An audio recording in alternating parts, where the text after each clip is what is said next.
Hello and welcome. First, let me say congratulations on your admission to the College of Natural Sciences as a graduate student. I think you're about to embark on an incredible opportunity.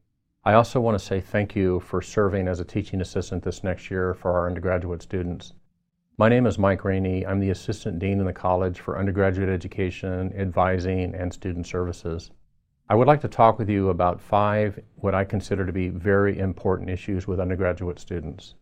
The first issue is the privacy of student records. There's a federal law called FERPA, the Federal Education Rights Privacy Act, and it's imperative that you are very, very careful with student records and student grades. So for example, if students in your class take a midterm and you would like to share the grades with them, be sure that you do it on a post it on a secure website, and that you don't post it where people can see it, and that you don't connect grades with anything that identifies a student. This is really important. Also, never share grades or academic information with anybody other than the professor that oversees the course, or if somebody from the dean's office contacts you for academic information. The second thing I'd like to talk with you about is what we call non-academics. We live in a really interesting time. The students that are here at UT are, for the most part, very, very bright, very hardworking, very dedicated, and great students. Some of them, however, struggle with non-academic issues. As we all know, life happens. Oftentimes we have students who run into financial problems, or maybe family problems, or medical issues, or occasionally mental health issues. One of the things that's really interesting is that the College of Natural Sciences currently accounts for about 29% of all undergraduate students at UT, but the visits to the counseling center are currently running at about 36% of all the visits are from natural sciences students. This is for several reasons. One, the College of Natural Sciences has a lot of students who want to go to medical school, and there's a great deal of pressure on these students, self-imposed or otherwise, to get really good grades and to do really well in school.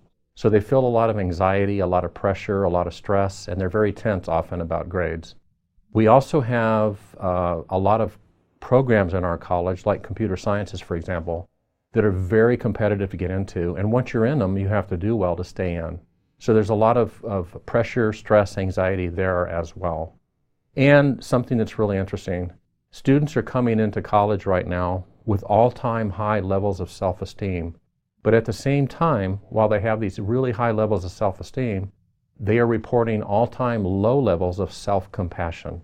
So in other words, they think highly of themselves, but they're really hard on themselves when things don't go well.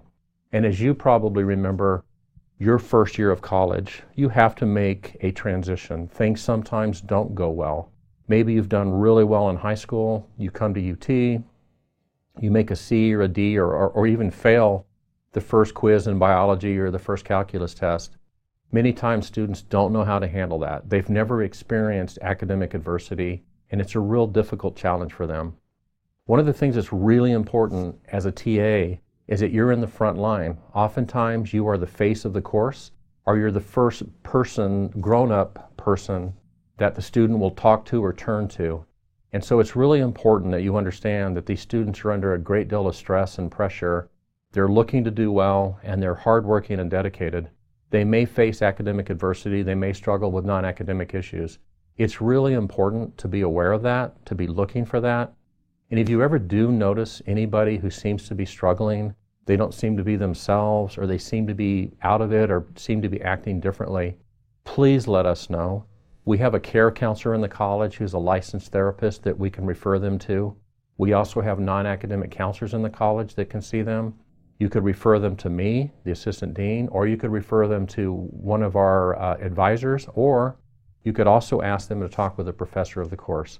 Whatever you decide to do, it's imperative that you also let the professor of the course know that you've made the referral, or at the very least, let the professor know about the student so they can make the referral. The third thing I would like to discuss with you, on occasion, when we're talking with students who may be struggling, there occasionally may be students who you're concerned about. If you ever are concerned about your safety, their safety, other students' safety, something seems strange, something doesn't seem right, a red flag goes off for you, and there's just an uncomfortable feeling, be sure and call BCAL. This is the Behavioral Concerns Hotline. They will dispense professionals and/or the UT Police Department if the situation warrants. And they will call the student, they will talk to the student, they will call the student in, or they will reach out to the student and try to help them. This does happen on occasion. The best advice I can give you is to be calm and be professional. Make sure that nobody's going to be harmed, and do the referral as soon as you can.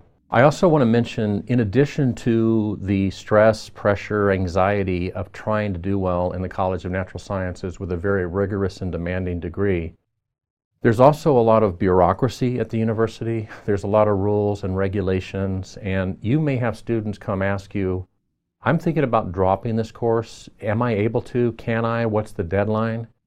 It's very complicated. For example, dropping a class. A student can easily drop a class before it starts. They can just take it off their record. During the first 12 class days, if they want to drop, they just go online, drop it, and it never shows up. After the 12th class day, they can drop, but they get a Q drop. And then we go to the mid-semester, and they can't drop after that unless there's non-academic reasons. So you can see just in my brief explanation that dropping is not a simple thing. There's a lot of deadlines, dates, rules, and regulations. One of the things I'd like to ask you is to be really careful about the information you share with students.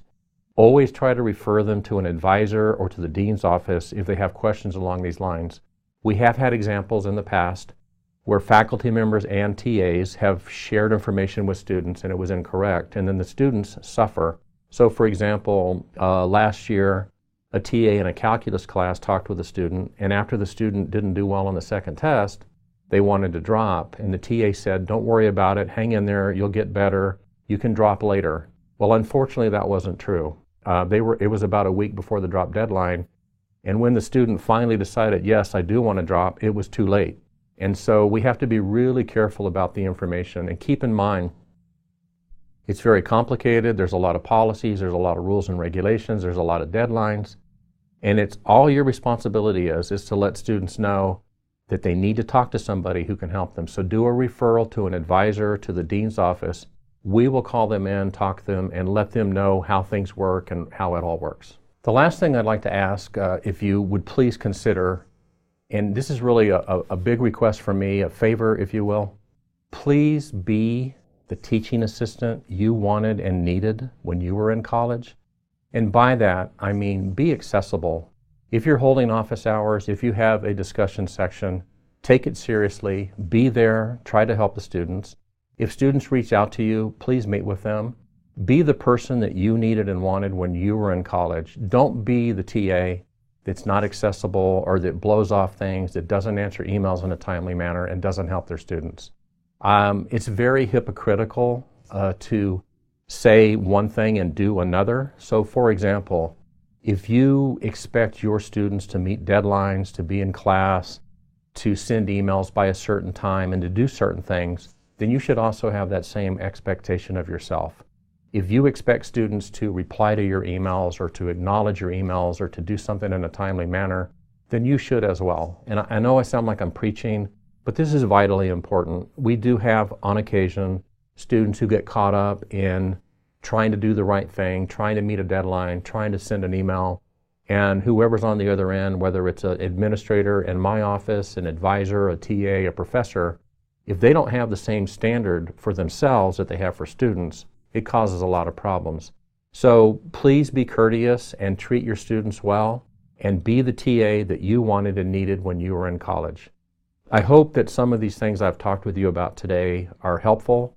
If you ever have any questions about any of this, you need help with anything, if you need to refer a student or you need to reach out, my name is Mike Rainey. I'm the Assistant Dean.